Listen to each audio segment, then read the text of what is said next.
Hey everyone, this is Ring Authority News, your home for non-stop WWE energy.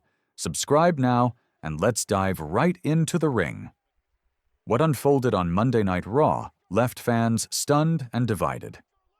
In an era where WWE constantly blurs the lines between story and spectacle, one segment went so far that it stopped feeling like entertainment and started feeling unsettling. It wasn't the usual scripted chaos or choreographed surprise. This felt real, heavy, and uncomfortable. The crowd went from roaring to silent, and even the commentators seemed unsure how to react. Moments like these remind us that wrestling, at its best, is meant to tell stories, not cross boundaries that make viewers question the performer's safety or the company's judgment. How it all started.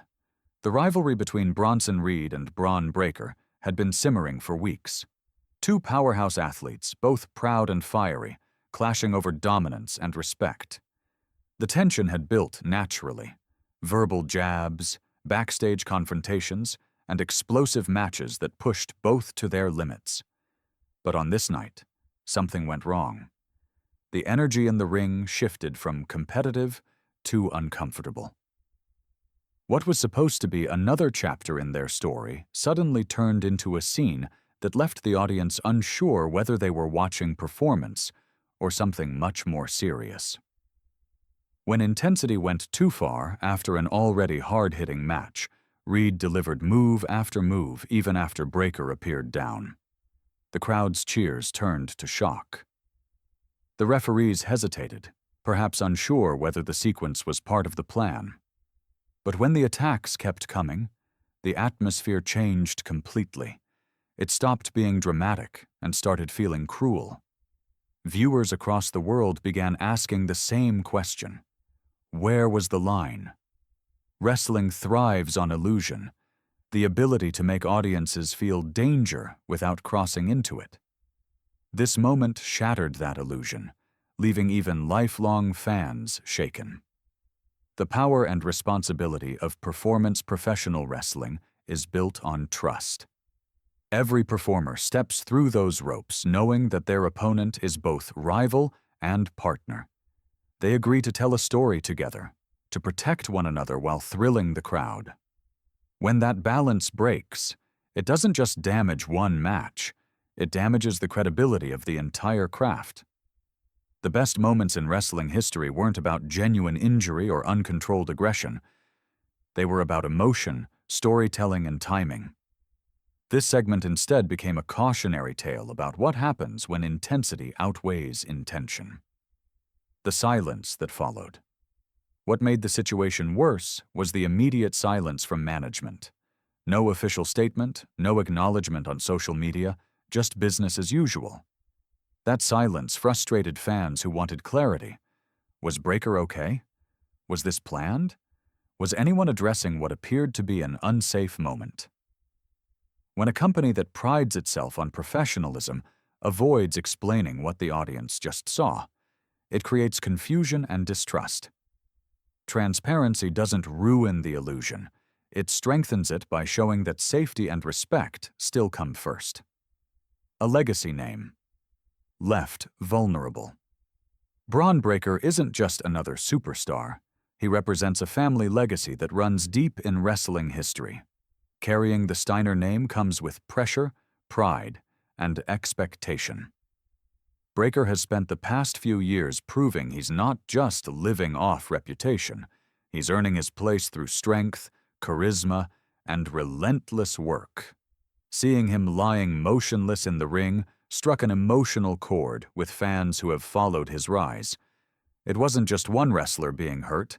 It was the potential derailment of a promising career built on respect for the craft. That's why this moment resonated so deeply. It felt personal for the audience that has watched him grow. Accountability and consequences. If wrestling is to evolve, accountability must evolve with it. Every performer, no matter how talented or popular, should be held to the same standards of professionalism. Whether this moment was miscommunication, adrenaline, or an error in judgment, There has to be acknowledgement that it crossed a line. A fine, a suspension, even a public apology, something that reaffirms that safety and respect are non-negotiable. Without visible accountability, it sends the wrong message, that as long as a moment trends, it's acceptable. That mindset risks turning performance art into recklessness, the role of commentary and storytelling. What also disappointed many fans was how the broadcast handled it. Rather than expressing concern, the commentary seemed to justify what was happening as passion or emotion spilling over. But part of a commentator's job is to guide the audience's perception, to help viewers understand when a story is going too far or when a performer's health is genuinely at risk. Downplaying excessive behavior only normalizes it. Wrestling commentary works best when it balances excitement with empathy, when it recognizes that storytelling loses meaning if it sacrifices humanity in the process. The danger of shock for shock's sake. There's no denying WWE thrives on creating viral moments. Social media clips, trending hashtags, and immediate reactions have become part of the business model. But there's a difference between compelling drama and exploitation. True storytelling builds over time. It earns the audience's emotional investment through arcs, motivations, and consequences. What happened here felt like the opposite, a shortcut to attention through sheer brutality. That's not evolution. That's regression. If wrestling becomes a contest of who can make viewers the most uncomfortable, it stops being entertainment and becomes spectacle without soul. Why this moment matters. This controversy is bigger than one performer or one episode. It reflects the tension within modern wrestling itself, the pull between storytelling and sensationalism. As production grows more cinematic, the temptation to push boundaries grows too. But there must still be boundaries. When those disappear, so does trust, between wrestlers, between company and fans, and between fiction and reality. The moment that makes headlines today can become the regret that defines a generation of performers tomorrow. Wrestling doesn't need to abandon risk, but it must balance risk with respect. The ripple through the locker room. Inside the locker room, moments like this change everything. Wrestling depends on trust between peers, and once that trust is shaken, it affects every match that follows. Younger wrestlers begin to question whether their opponents will protect them. Veterans start wondering if management still values safety over spectacle. The psychological toll can linger far longer than any physical injury. The locker room should be a place of camaraderie and accountability, where professionalism outweighs ego. When that culture weakens, everyone in the industry feels it. A wake-up call for the industry. The real takeaway isn't about blaming one person. It's about what the entire company and industry can learn. Audiences are smarter than ever. They crave realism, but not recklessness. They want emotion, not exploitation.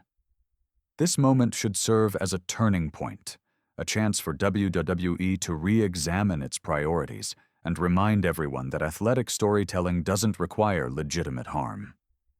The best performers don't just entertain, they protect, elevate, and respect one another. That's the code that built this business, and the code that needs to be re-centered now. Drawing the line. At the end of the day, wrestling fans love passion. We love intensity, rivalry, and the kind of storytelling that blurs fiction and reality just enough to make our hearts race. But we also know when something crosses the line. What happened on Raw wasn't thrilling, it was disturbing.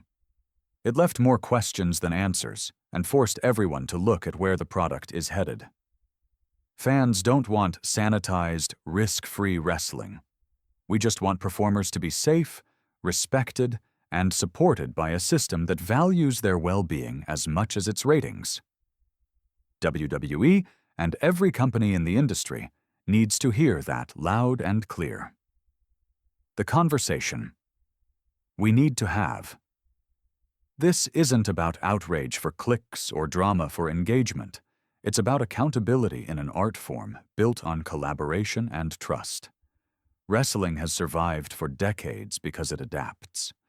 Now it needs to adapt again, not by adding more danger, but by restoring balance. The next time emotions run high in the ring, the goal shouldn't be to create the most shocking image possible. It should be to remind fans why they fell in love with wrestling in the first place. Passion, storytelling, athleticism, respect. Those are the values that built the foundation of this sport. If WWE can return to that essence, moments like this won't divide the community. They'll unite it again around what truly matters: